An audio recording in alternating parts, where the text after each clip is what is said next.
देखते हैं समूह कारक बुद्धि सिद्धांत को, जिसको दिया था लुइस लियोन थर्स्टन ने। ठीक है, तो ये स्पीयरमैन के बाद आए थे और इन्होंने पिछले जो सिद्धांत थे उनकी आलोचना की कि बुद्धि का एक कारक सिद्धांत नहीं हो सकता, द्विकारक सिद्धांत भी इतना यूजफुल नहीं है, या बहुकारक सिद्धांत में भी मल्टीपल इंटेलिजेंस की बात की गई है, जबकि यहाँ पर ये सीमित कुछ चीजें बताते हैं, तो उसके बारे में हम जान लेते हैं।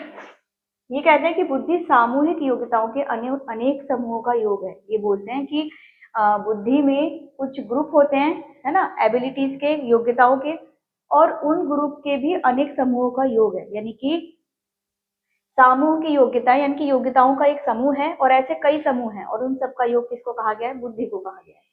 प्रत्येक समूह में एक प्राथमिक कारक होता है जिसे प्राथमिक मानसिक योग्यता कहा जाता है। यानी कि हर ग्रुप का एक एक प्रधान कारक होता है ना, एक कह सकते हैं कि आप एक प्राइमरी फैक्टर होता है जो बाकी की जो योग्यताएं हैं उस ग्रुप की, तो उनको डील करता है। तो इस प्रकार से हम कह सकते हैं कि उस कारक को क्या कहा जा रहा है यहाँ पर? प्राथमिक मानसिक योग्यता। इन्होंने ऐसी 7 योग्यताएं बताई हैं। जिन योग्यताओं के समूह का योग बुद्धि को कहा जा रहा है, तो उन योग्यताओं को इन्होंने सीमित रूप से 7 भागों में बांटा है। तो वो 7 कौन कौन सी हैं? संख्यात्मक, शाब्दिक, शब्द प्रभा, तार्किक, स्मृति, स्थानिक तथा प्रत्यक्ष संबंधी। तो ये वो योग्यताएं हैं जिनके आधार पर इन्होंने बुद्धि को परिभाषित किया है। आगे जानते हैं अगला सिद्धांत, ठोस व तरल बुद्धि सिद्धांत। इसका प्रतिपादन किसने किया था? रेमंड बी कैटल ने। ये बोलते हैं कि सामान्य बुद्धि यानी कि जो जी फैक्टर है, उसके 2 अन्य व्यापक कारक भी हैं। यानी कि बुद्धि को 2 भागों में, द्विकारक में बांटा गया था, सामान्य बुद्धि और इसके साथ ही सामान्य कारक और विशिष्ट कारक के आधार पर। तो यहाँ बोलते हैं कि 2 अन्य व्यापक कारक भी हैं। तो उसके बारे में इन्होंने क्या कहा है कि तरल बुद्धि, यानी कि सामान्य बुद्धि को 2 भागों में बांटा है। सामान्य बुद्धि में आप सामान्य कारक पाएंगे, विशिष्ट बुद्धि में आप विशिष्ट कारक पाएंगे। तो यहाँ पर सामान्य बुद्धि के इन्होंने 2 अन्य कारक बताए हैं, एक तरल बुद्धि है, दूसरा ठोस बुद्धि। ठोस बुद्धि को क्रिस्टलाइज इंटेलिजेंस भी कहा जाता है, ये लिक्विड इंटेलिजेंस हो गया। तो यहाँ पर बोलते हैं तरल बुद्धि में इसकी जो क्या विशेषता है, ये जन्मजात होती है, जन्म से ही पाई जाती है, और प्राकृतिक होती है, नेचुरल होती है, ठीक है, वंशानुगत होती है, यानी कि जेनेटिक होती है। ये वो बुद्धि है जो सामान्य तौर पर हमें प्राकृतिक रूप से पाई जाती है। नई परिस्थिति में अनुकूलन की आवश्यकता वाले कार्यों में तरल बुद्धि अधिक प्रयोग की जाती है। यानी कि जब आप किसी नई सिचुएशन में होते हैं, तब आप किस तरीके से उस सिचुएशन की जो आवश्यकताएं हैं, उससे डील करने की जो नीड्स हैं, उन कार्यों में किस प्रकार से आप डील करते हैं, तो जो बुद्धि आप उस टाइम पर यूज करते हैं वो किस में आएगी? लिक्विड इंटेलिजेंस में। ठोस बुद्धि ये वातावरण से अर्जित ज्ञान, अनुभव व कौशल से प्राप्त होती है। यानी कि इस बुद्धि में वो चीजें होती हैं जो हमने अर्जित कर रखी हैं, यानी कि जिन चीजों को हमने सीख रखा है, जो हमारे संज्ञान में मौजूद है। ठीक है, जैसे कि आप कह सकते हैं कि ये अनुभवात्मक बुद्धि है ना। इस बुद्धि को हम कब यूज करते हैं? जब हम जैसे कोई नई परिस्थिति में आ गए हैं, कुछ नया हमारे सामने आया है, कोई नई समस्या है, उसको डील करने में हम किसको यूज करेंगे? सरल बुद्धि को। ठीक है, जबकि कोई ऐसी समस्या जो हम पहले भी देख चुके हैं, है ना, जिसकी हमें आदत हो चुकी है कि हाँ, इसको तो इस समस्या को तो इस प्रकार से हल किया जाना है, तो उसमें हम अपने पूर्व अनुभवों का यूज करेंगे, पूर्व ज्ञान का यूज करेंगे, पूर्व कौशल जो है हमारे, वो उसको हम वहां पर यूज में लेकर आएंगे। तो ये दोनों बुद्धि आपने जान ली। अच्छा, इन्होंने अपने सिद्धांत का एक विस्तृत वर्णन किया है, इसको डिटेल्ड एक्सप्लेन किया है अपनी बुक में। इस बुक का नाम लिख लेना आप, intelligence, its structure, growth and action. ये बुक इनकी जैसे बुक का नाम भी अगर पूछ ले, या इन्होंने कौन सी बुक लिखी और इस सिद्धांत से संबंधित कौन सी बुक है, तो ऐसे करके कुछ भी पूछा जा सकता है, तो आप इस बुक को ध्यान रख लेना। ठीक है, इस बुक का नाम है इंटेलिजेंस, यानी कि बुद्धि के ऊपर है ये, और its structure, growth and action. तो ये 2 सिद्धांत हमारे कवर हो गए। अब हम आगे चलते हैं। आइए अब जानते हैं बुद्धि के 3 स्तरीय सिद्धांत को, जिसका प्रतिपादन किसने किया था, यानी कि इसको लेकर कौन आए थे? John Carol. जॉन कैरल इन्होंने अपना ये सिद्धांत दिया है किससे प्रभावित होकर, यानी कि इनका जो काम है वो अन्य मनोवैज्ञानिकों द्वारा प्रभावित है उनके सिद्धांतों से। तो यहाँ पर हम जानेंगे, यह रेमंड कैटल, जॉन हॉर्न व जॉन कैरोल, ये खुद यहाँ पर मौजूद हैं। तो इनके सिद्धांतों की परिणति पर आधारित है, यानी कि पिछले जो 2 सिद्धांत हमने पढ़े थे, ठीक है, तो एक समूह कारक सिद्धांत था और एक ठोस व तरल बुद्धि सिद्धांत था। तो वो किसके थे? क्रमशः कैटल और हॉर्न के। इनके सिद्धांतों से प्रभावित होकर या इनके काम को ही विस्तार रूप दिया है इन्होंने अपने सिद्धांत में। तो इनका नाम यहाँ पर है कैरोल, यानी कि इन तीनों के सिद्धांतों का मिश्रण है त्रिस्तरीय सिद्धांत, जिसको शॉर्ट में CSC कहा जा रहा है। C से कैटल हो गए, S से हॉर्न हो गए और C से फिर से कैरोल हो गए, ठीक है। इनके निष्कर्षों ने, यानी कि इन तीनों के ही सिद्धांतों के निष्कर्षों ने त्रिस्तरीय सिद्धांत का परिचय दिया, जो स्पीयरमैन, थर्स्टल तथा कैटल द्वारा प्रस्तावित कारक विश्लेषणात्मक तरीकों पर आधारित मॉडल की व्याख्या करता है। ये जो 3 स्तरीय सिद्धांत आया है, इसने व्याख्या किस किसके की है? स्पीयरमैन के सिद्धांत की, थर्स्टल के सिद्धांत की, कैटल के सिद्धांत की, जो कि किस बारे में थे? कारक विश्लेषणात्मक तरीकों पर आधारित मॉडल की, है ना। मैं आपको फिर से बता देती हूँ कि यहाँ पर पिछले 2 ऐसे सिद्धांत जो हमने अभी पढ़े थे, उनके सिद्धांत के काम को आगे बढ़ाते हुए इन्होंने अपना सिद्धांत दिया, जिसको तीनों का नाम लेकर हम शॉर्ट में CSC बोल सकते हैं। और इस सिद्धांत से हमें अन्य ये जो 2-3 मनोवैज्ञानिक हैं, इनके कारक विश्लेषणात्मक तरीकों के मॉडल की व्याख्या के रूप में इस सिद्धांत को जाना जा रहा है, ठीक है। CSC फ्रेमवर्क का एक घटक सामान्य बुद्धि है। देखिए, ये G फैक्टर तो सभी में आएगा क्योंकि प्राथमिक फैक्टर है। यह सामान्य मस्तिष्क आधारित कारकों सहित द्रव्य तर्क, अल्पकालिक स्मृति, दीर्घकालिक भंडारण व पुनर्प्राप्ति, प्रोसेसिंग की गति, प्रतिक्रिया व निर्णय की गति तथा मनोप्रेरक गति सहित 16 व्यापक क्षमताओं से बना है।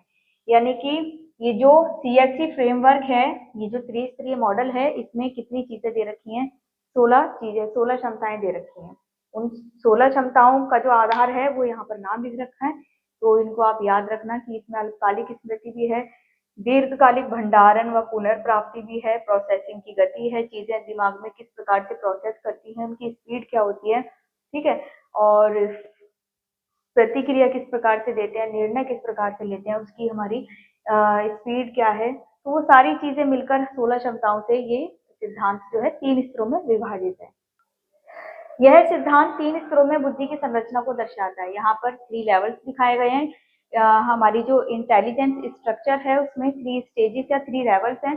फर्स्ट पर G कारक यानी कि G फैक्टर सामान्य कारक है। सामान्य कारक वो कारक हैं जो सभी में सामान्यतः पाए जाते हैं। दूसरे स्तर में व्यापक क्षमताओं की एक सारणी है जो कैरोल द्वारा बुद्धिमत्ता के मूलभूत जैविक घटक देने के रूप में जानी जाती है। यानी कि यहाँ पर हमारी वो वाली क्षमताएं हैं जो जैविक घटकों के रूप में जानी जाती हैं। तीसरे स्तर में संकीर्ण क्षमताएं, संकीर्ण मतलब होता है बारीक या पतला, जो कि विशिष्ट व्यवहार होती हैं, जिसके माध्यम से लोग दूसरे चरण के कारक दिखाते हैं। देखिए 3 स्टेजेस हैं। पहली स्टेज में सामान्य तौर पर जो चीजें सभी के साथ होती हैं, सभी लोग करते हैं, तो वही चीजें हैं। सेकंड में आपके जैविक घटक आ गए, है ना, बायोलॉजिकल फैक्टर्स जो हैं। उसके बाद तीसरे स्टेज में कुछ स्पेशलिटीज होती हैं। जैसे आप देखेंगे सभी के व्यवहार में सामान्य चीजें सभी में पाई जा रही हैं। कुछ जैविक चीजें होती हैं, जैसे आनुवांशिक चीजें, बायोलॉजिकल चीजें उनमें अलग अलग होती हैं। इसके अलावा जो तीसरी स्टेज है उसमें कुछ विशिष्ट व्यवहार है जो आपको अपने मतलब आप खुद से जो अर्जित करते हैं अपने वातावरण से। तो यहाँ पर 3 स्तरों में विभाजित किया गया कि सामान्य कारक अलग हैं, उसके बाद आपके आनुवांशिक कारक अलग हैं, ठीक है, और फिर आप वातावरण से जो भी चीजें अर्जित करते हैं जो जिससे आपका व्यवहार विशिष्ट होता है, स्पेशल बनता है। तो यहाँ पर ये 3 स्तरों में विभाजित किया गया था। आपको यहाँ पर जानना है कि दिया किसने था? जॉन कैरोल ने। और इसको CSC क्यों कहा जाता है? क्योंकि बाकी 2 जो हैं इनके सिद्धांत को ही इन्होंने आगे बढ़ाते हुए इसको दिया। और इस सिद्धांत की व्याख्या किस मॉडल के रूप में की जाती है? इन तीनों के नाम से। ये तो आपने पढ़ाई है पहले, है ना, कैटल, थर्स्टल और स्पीयरमैन, इन तीनों के सिद्धांत पर आधारित एक मॉडल है जिसकी व्याख्या ये 3 स्तरीय सिद्धांत करता है। आगे देखते हैं, अगला सिद्धांत है हमारा बुद्धि का प्रतिदर्श सिद्धांत। जिसको दिया था गॉडफ्रे थॉमसन ने। ये क्या कहते हैं सिद्धांत के बारे में कि व्यक्ति जब भी कोई, देखिए यहाँ काफी विस्तार रूप से मैंने लिख रखा है, अगर आप नोट्स बना रहे हैं तो स्क्रीनशॉट लेकर इसको लिख सकते हैं और मैं इसको आपको शॉर्ट में भी समझा दूंगी। तो पहले हम इसको रीड कर लेते हैं। कोई नया कार्य या समस्या का सामना करता है तो मस्तिष्क में पहले से मौजूद सभी मानसिक तत्वों में से आवश्यकता अनुसार कुछ तत्व अंश या नमूने के रूप में लेकर बुद्धि के एक नए तत्व का प्रतिदर्श बनाता है, जिसके आधार पर वह कार्य को पूरा करता है अथवा समस्या हल करता है। कहने का मतलब है, जब भी व्यक्ति के सामने कोई नई समस्या पैदा हो जाती है या फिर कोई नया काम उसको करने मतलब उसको नया काम करना पड़ता है, तब वो क्या करता है, क्योंकि उसके पास अनुभव नहीं है उस चीज का, नई समस्या है, नया कार्य है, तो अनुभव तो है नहीं, तो वो क्या करेगा कि उसके दिमाग में जो भी मानसिक तत्व या उसकी जो मानसिक योग्यताएं हैं, मानसिक क्षमताएं हैं, वो उन सभी क्षमताओं में से उस काम में जो लगने वाली क्षमताएं हैं, तो उनको क्या करेगा मतलब कहने का ये है कि किसी भी समस्या को हल करने के लिए आप उस समस्या को हल करने में जिन चीजों की जरूरत है, जिन तत्वों की जरूरत है, जिन मानसिक योग्यताओं की जरूरत है, तो आप क्या करेंगे, अपने दिमाग में जो भी मानसिक योग्यताएं, क्षमताएं, तत्व आपके मौजूद हैं, उन सभी में से जो जो आपको नीडी लगते हैं, यानी कि जरूरतमंद लगते हैं, तो उनको आप कलेक्ट करेंगे। जैसे मान लीजिए आप मैथ सॉल्व कर रहे हैं, है ना, तो आपको एडिशन भी लेना है और किसी कैलकुलेशन में आपको एडिशन भी लेना है, जैसे बोर्ड मास का ही फॉर्मूला है, ठीक है, बोर्ड मास को ही आपको सॉल्व करना है, किसी बच्चे को सॉल्व करना है, तो वहां पर डिवाइड भी यूज होगा, मल्टीप्लाई भी यूज होगा, सब्ट्रैक्ट भी यूज होगा, एडिशन भी यूज होगा।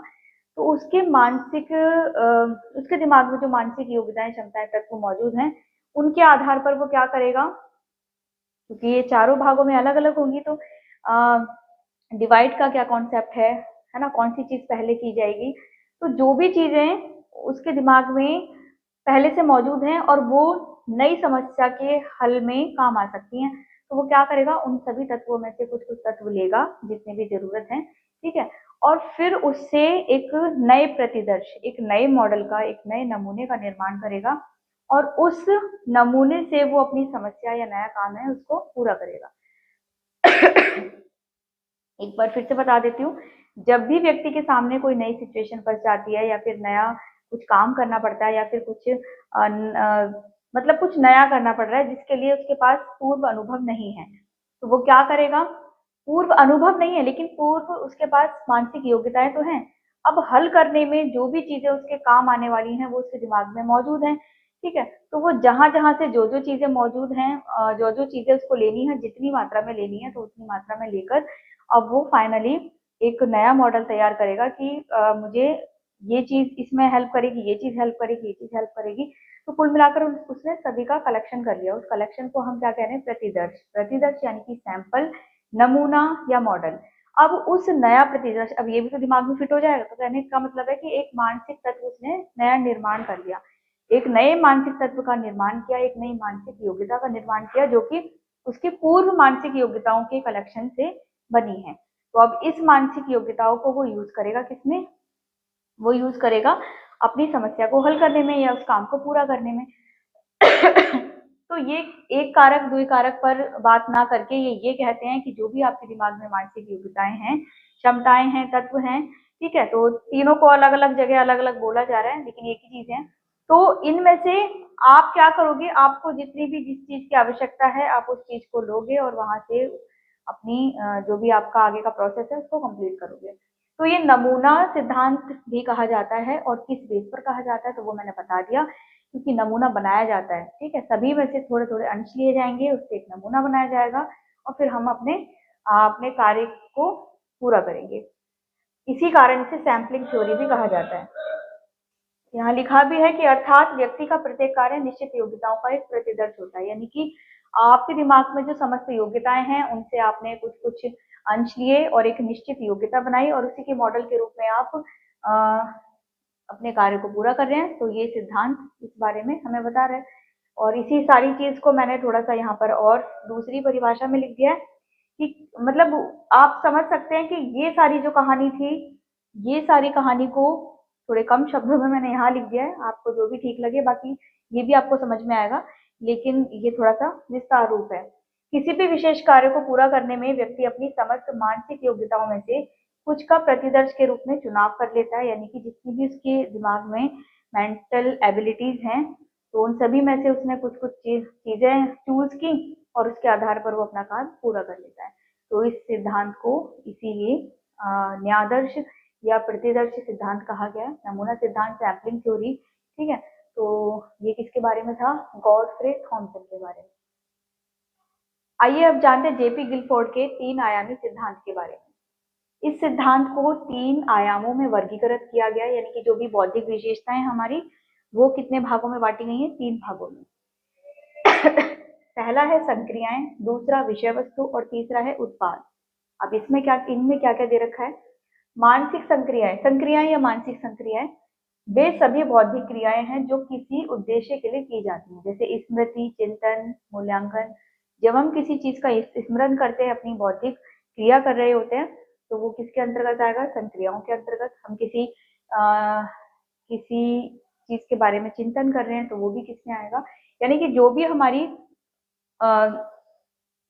मेंटल एक्टिविटीज हैं, वो सारी हमारी किसमें आएंगी?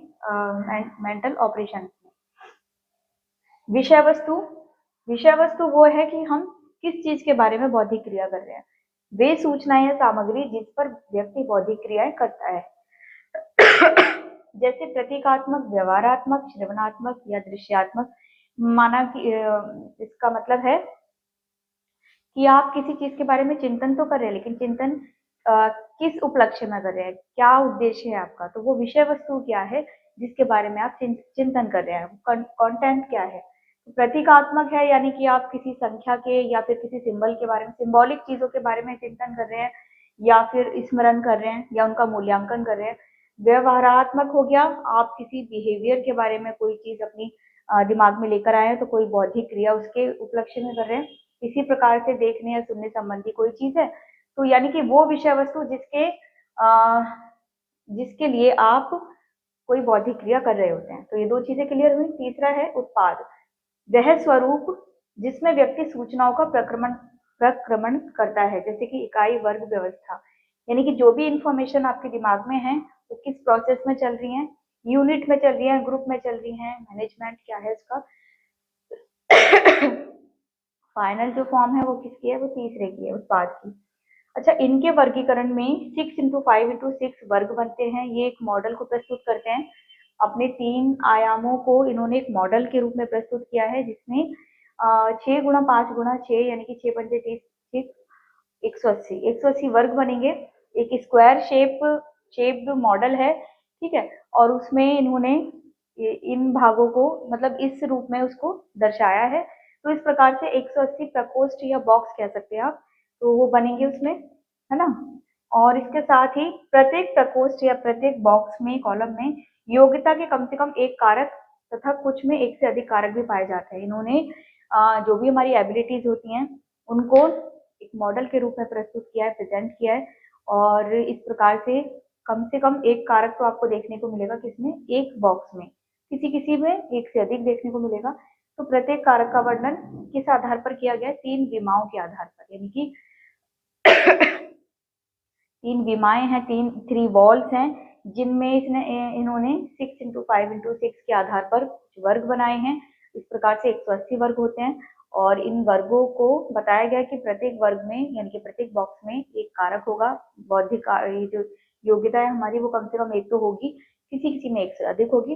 तो यहाँ पर इन्होंने इस मॉडल के थ्रू कौन सा सिद्धांत दिया? 3 आयामी सिद्धांत।